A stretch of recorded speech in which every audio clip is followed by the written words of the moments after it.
안녕하세요. 반갑습니다. 오랜만에 여러분 뵙게 되겠습니다. 오랜만에 뵙는데도 대면에서 뵙지 못하고 이렇게 비대면으로 뵙게 되었습니다. 그래도 참 반갑습니다. 저는 여러분들의 기도 덕분에 아주 잘 지내고 있습니다. 여러분들이 잘 아시다시피 저는 지금 나름 암 투병 중에 있습니다. 작년에 폐암이 발견되어 수술도 받고 항암도 했는데 올해 또 전립선암이 발견되어서 얼마 전에 방사선 치료를 끝냈습니다. 근데 얼마 전에 또 갑상선에도 암이 있는 것 같다는 소견이 있어서 아마 다음 달에 한 번 더 수술을 받아야 될런지도 잘 모르겠습니다. 폐암은 조금 무서운 암이지만 전립선 암과 갑상선 암은 그에 비하면 굉장히 착한 암이어서 그냥 열심히 잘 치료를 받고 있습니다. 현재로서는 그러나 암 때문에 받는 무슨 고통이나 통증은 거의 전혀 없는 상태입니다. 감사히 조심하며 잘 지내고 있습니다. 폴 틸릭이라고 하는 그 신학자가 Courage to Be라는 책을 썼습니다. 인간이 인간답게 존재하기 위해서 용기가 있어야 한다라는 내용입니다. 사울이 왕이었을 때 블레셋을 쳐들어왔습니다. 그때 블레셋의 장군은 우리가 잘 아는 바와 같이 골리앗이었습니다. 골리앗은 누구도 상대하기 어려운 거인이었습니다. 거인 골리앗 앞에 사울의 군대는 겁을 먹었습니다. 그래서 감히 나가 싸우지도 못하고 두려워 떨고 있었습니다. 숨어 있었습니다. 그렇게 되면 싸우기도 전에 싸워보지도 못한 채 싸움은 끝난 겁니다. 패배한 것입니다. 겁을 먹으면 절대로 싸움에서 이길 수 없습니다. 기가 꺾이면 이길 수 없습니다. 싸움에 있어서 가장 중요한 것은 용기입니다. 패기입니다. 용기가 없다면 우리는 이 세상에서 살아남을 수 없습니다. 존재할 수 없습니다. 용기가 없다면 늘 불안과 초조와 우울과 공포에 휩싸여 하루하루를 죽음보다 더 무섭게 힘든 삶을 살아갈 수밖에 없습니다. 그런데 용기를 가지고 패기 있게 당당하게 이 세상에서 산다는 게 말처럼 쉬운 일이 아닙니다. 만일 내가 골리앗처럼 강하고 세다면, 그리고 상대방이 나보다 작고 약하다면 겁먹지 않고 밀어붙일 수 있습니다. 그러나 세상 골리앗만 하고 우리는 그 앞에 초라한 다윗 같아 보일 때 용기를 갖고 패기 있게 맞서서 나가 싸운다는 건 말처럼 쉬운 일이 아닙니다. 앞에서도 말씀드린 바와 같이 저는 지금 암 투병 중입니다. 저와 같은 암 환자들이 가장 무서워하고 두려워하는 것이 있습니다. 그게 뭘까요? 죽음일까요? 물론 죽음은 무섭습니다. 당연히 무섭습니다. 죽음이 무서운 건 당연한 일입니다. 죽음이 무서운 까닭은 하나님께서 죽음을 그렇게 느끼도록 만들어 놓으셨기 때문입니다. 만일 죽음이 무섭지 않다면 우리는 조금만 어려운 일을 만나도 쉽게 삶을 포기할 것이기 때문입니다. 때문에 죽음이 무서운 건 당연한 일입니다. 죽음이 무섭기는 무서운데 겪어보니 제일 무서운 것은 아니었습니다. 제일 무서운 것은 죽음이 아니라 죽음으로 가는 길목입니다. 과정입니다. 힘든 항암과 수술과 치료에도 불구하고 암이 잘 치료되지 않는 때가 있습니다. 점점 더 전이 되는 것과 그때부터 오는 무서운 통증과 그런 과정이 두려운 것입니다. 그래서 실제로 많은 암 환자들은 공황장애를 겪습니다. 일단 두려움에 사로잡히면 아직 전이 되지 않았는데도, 아직 통증이 심하게 나타나지 않는데도 전이 되어 통증을 느낄 때보다 더 무서운 공포에 시달리게 됩니다. 그렇게 되면 정말 꼼짝없이 암에 걸리게 되는 겁니다. 짐승이 덫에 걸리듯 사람이 암에 걸립니다. 비단 이 문제는 암 환자에게만 나타나는 현상이 아닙니다. 이것은 일반적인 현상입니다. 세상은 암처럼 무섭고 두렵습니다. 앞이 캄캄해지고, 아니 깜깜해지고, 한 치 앞도 내다보이지 않고 마치 큰 태산이 앞을 가로막은 것과 같이 신라 같은 희망도 보이지 않는 완벽한 절망 속에서 아무것도 할 수 없어서 차라리 죽으면 좋겠다 싶은 경우를 우리는 살면서 수도 없이 겪으면서 살아갑니다.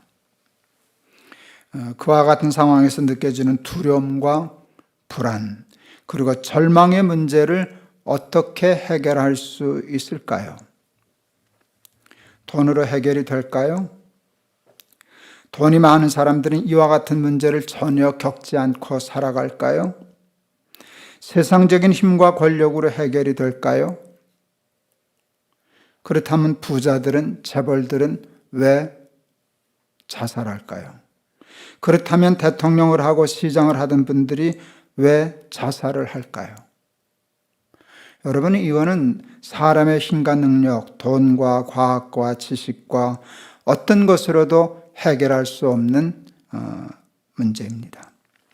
돈과 힘과 인간의 지혜와 재능으로 과학으로 풀 수 있는 문제들이 제법 꽤 있습니다. 가난의 문제를 푼다는 것만 해도 대단한 것입니다. 돈은 가난의 문제를 풀 수 있습니다. 힘이 있고 권력이 있으면 어느 정도의 문제는 해결할 수 있습니다. 그래서 사람들이 빽빽 하는 것이 아니겠습니까? 그런 든든한 사람을 알면 많은 문제들이 해결되기 때문입니다. 지식으로, 과학으로 해결할 수 있는 문제들도 많습니다. 그러나 정말 중요한 문제, 정말 힘들고 어려운 문제는 그런 것들로 풀리지 않는다는 것입니다.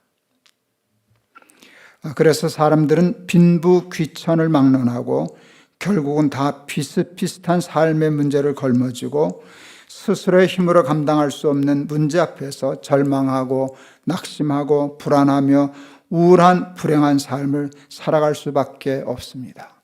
그런 면에서 사람은 누구나 다 공평합니다.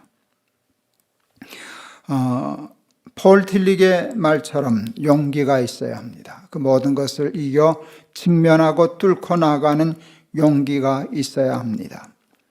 용기는 어디서 오나?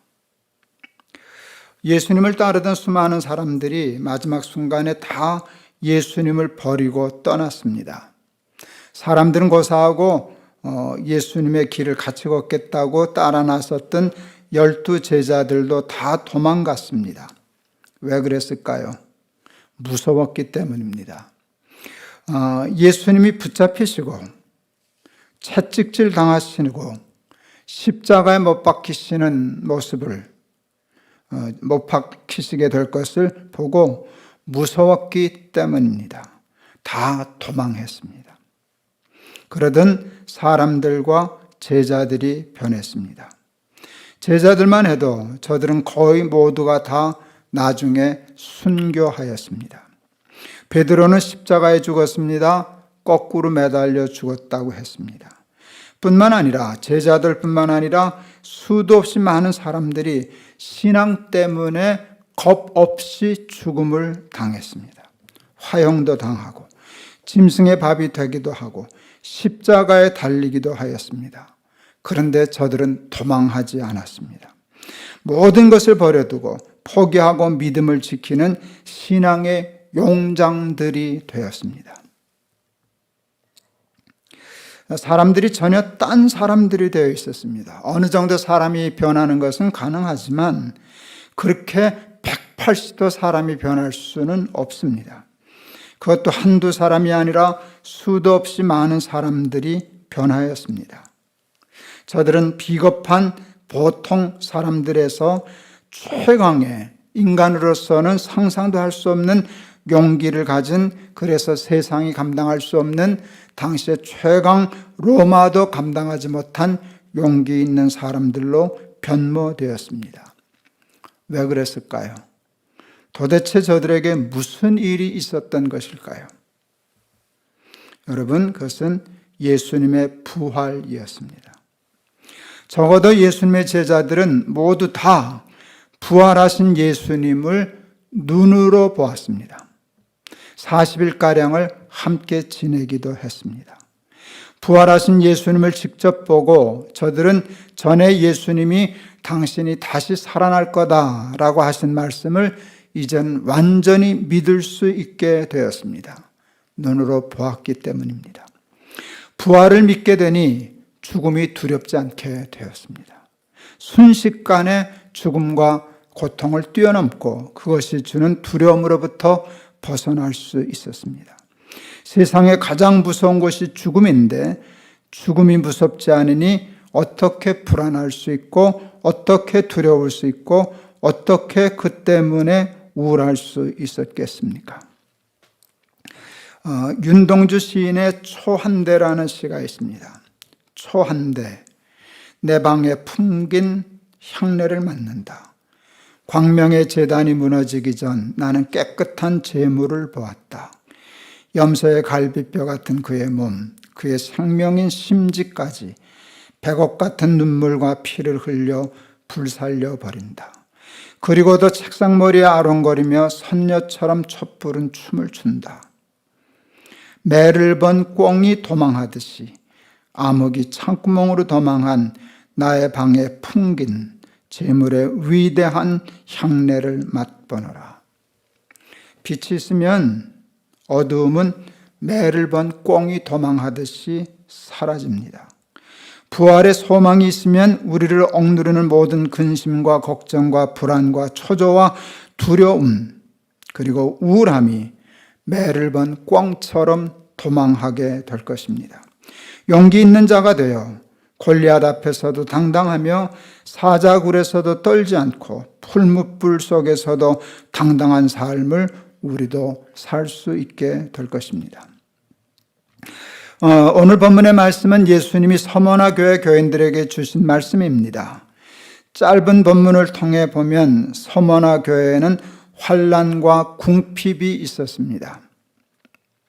환난과 궁핍은 극도의 가난을, 절망적인 경제적인 상황을, 어려움을 뜻하는 말입니다.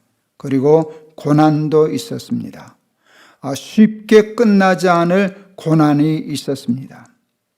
장차 받을 고난까지 얘기하니 오늘의 고난뿐만 아니라 앞으로도 고난은 계속될 거다 하는 뜻입니다.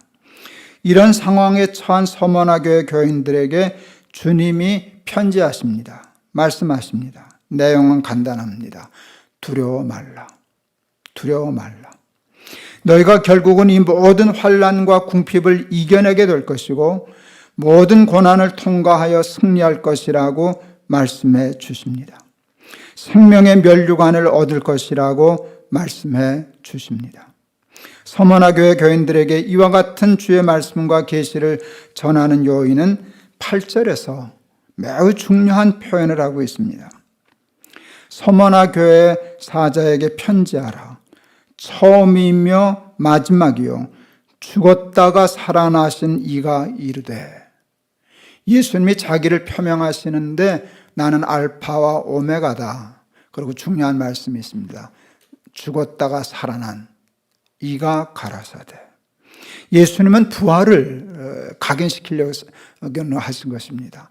서머나 교인들에게 부활을 다시 깨우쳐 주시려고 이런 말씀을 하신 것입니다. 그러니 두려워하지 말아라. 불안에 떨지 말아라. 우울에 사로잡혀 있지 말고 아무 일 없는 사람처럼 하나님께 충성하라 말씀하십니다. 죽도록 충성하라 하십니다. 그러면 생명의 면류관을 얻게 될 것이라 말씀하고 계십니다. 암투병을 하면서 제일 많이 기도한 것이 평안이었습니다.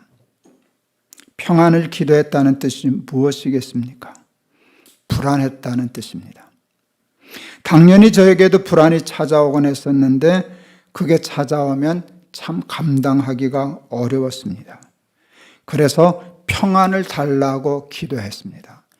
평안은 위에서 내려오는 것입니다. 내가 노력해서 얻을 수 있는 것이 아니었습니다. 내 의지로, 내 결단으로, 내 용기로 할 수 있는 것이 아니었습니다. 암 수술을 받고 첫 번째 CT를 찍었을 때 수술받은 폐에 깨끗해야 되는데 뭐가 보였습니다.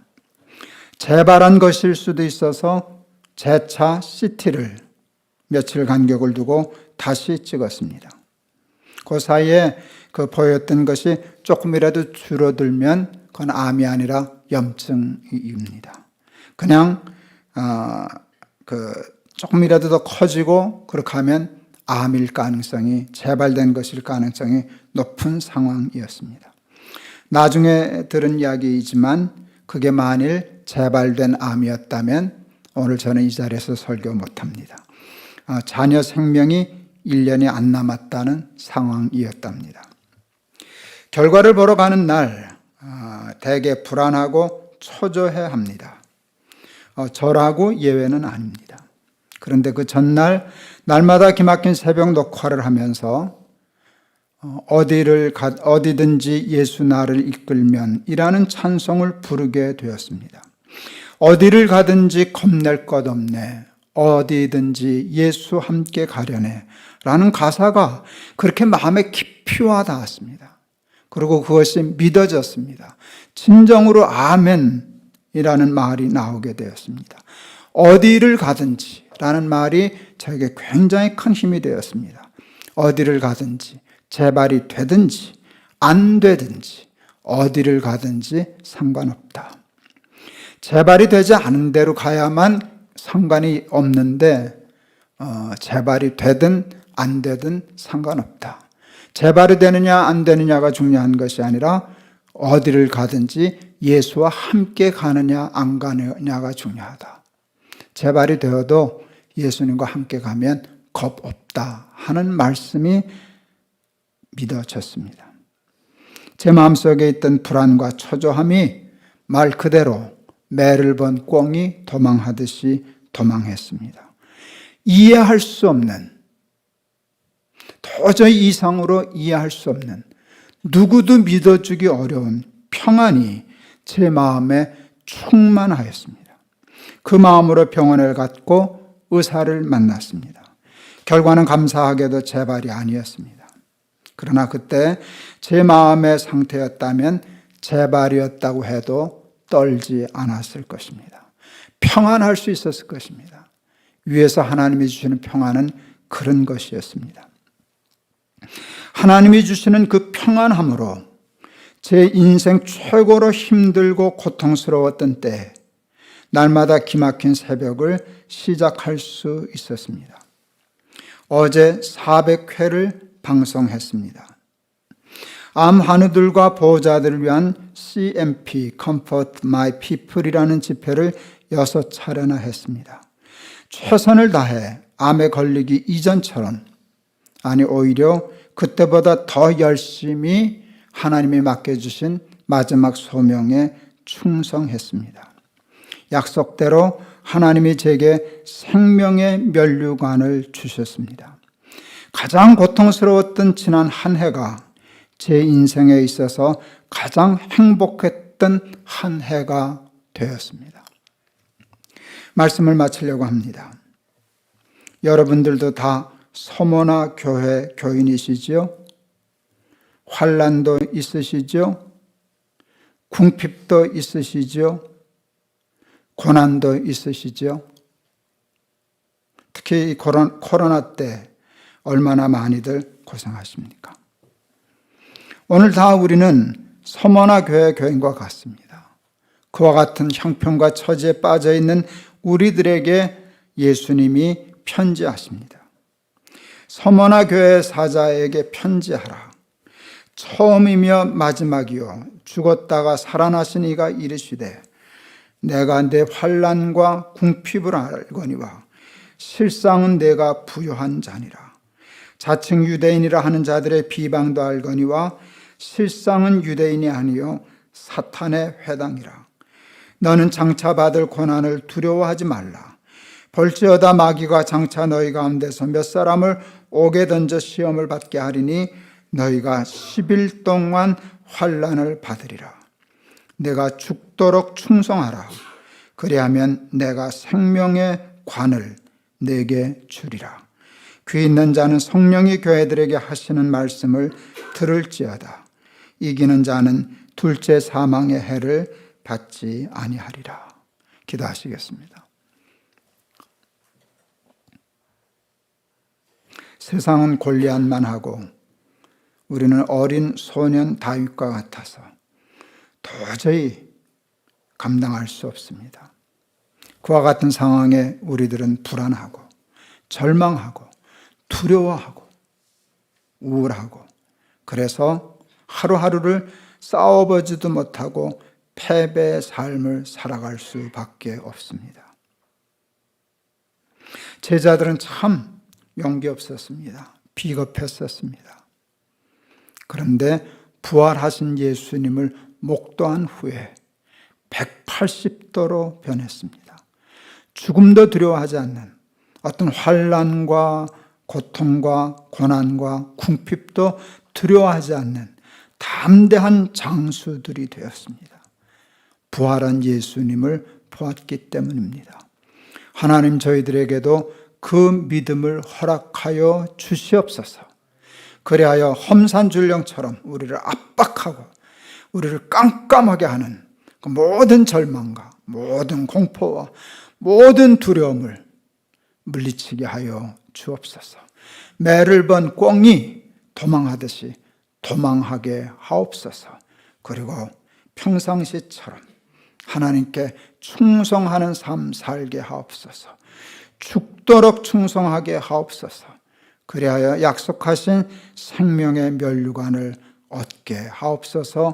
승리하게 하옵소서. 예수 그리스도 이름을 받들어 기도하옵나이다. 아멘.